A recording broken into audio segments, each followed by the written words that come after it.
दस्तक ड्रामे की अगली किस्त में आप देखेंगे कि मोइज़ अपने माँ बाप को मनाने की हर मुमकिन कोशिश कर रहा है, लेकिन किरण के बारे में इनके ख़यालात बिल्कुल टिपिकल से हैं कि वो एक लालची लड़की है जो पैसे के लालच में मोइज़ को अपनी मोहब्बत के जाल में फंसा रही है।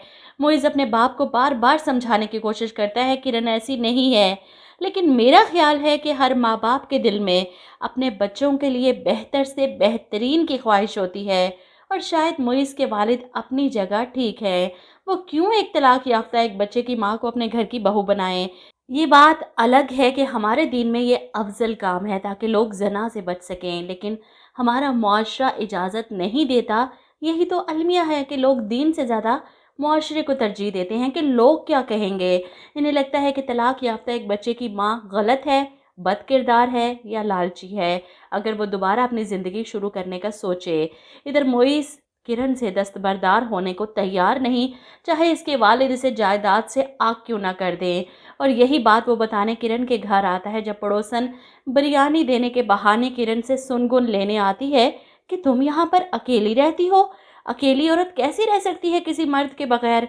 और ऐसे में मोइस से सामना होता है तो हो सकता है किरण को बदनाम करने की कोशिश की जाए इस इलाके में कि इसके घर में एक गैर मर्द आता है, इसका दोस्त, और अकेली औरत रहती है घर में।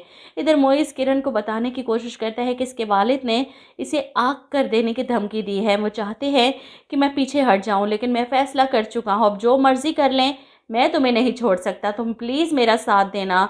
अब किरण परेशान है, वो किसी को इसके माँ बाप से जुदा करने का सोच भी नहीं सकती।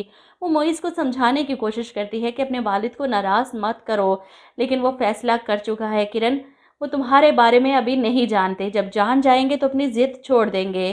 खैर किरण के वालिद से मुलाकात होती है मुइज़ की।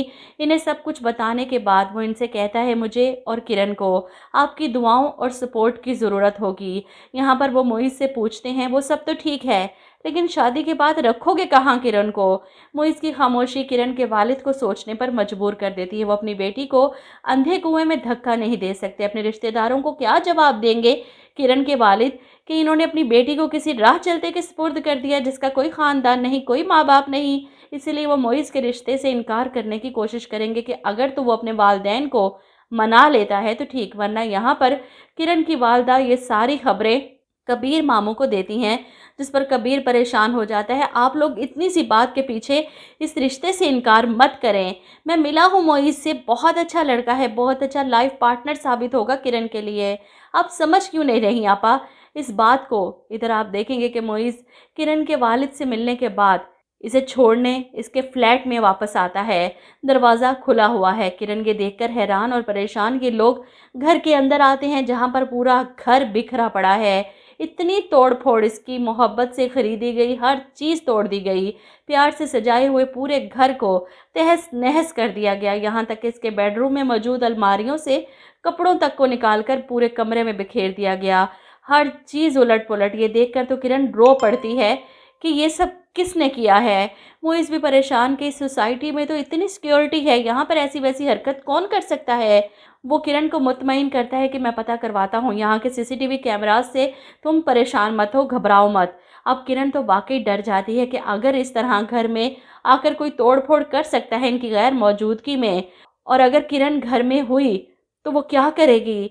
ऐसे में मोइज़ घर पहुंचता है तो अपने वालिद को बात करते सुन लेता है कि अभी तो सिर्फ डराया है उसे, अगर इसने मोइज़ का पीछा ना छोड़ा तो मैं उसे। यहाँ पर मोइज़ ये बातें सुन लेता है, क्लैपिंग करता हुआ आगे बढ़ता है। वाह बाबा, आपको क्या लगता है कि आप उसे डराएंगे और वो मुझसे दूर हो जाएगी? जिस पर मोइज़ के वालिद चीखते हैं, मैं तो सिर्फ तुम्हें उसकी मक्कार मोहब्बत के जाल से बचाना चाह रहा हूँ।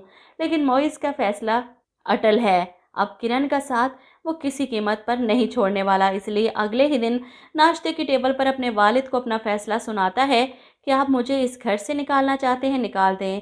बिजनेस से बेदखल करना चाहते हैं तो कर दीजिए, मैं वैसे ही ये सब छोड़कर जा रहा हूँ। वहीं दूसरी तरफ फरियाल और सैफ के बीच में कुछ भी ठीक नहीं चल रहा।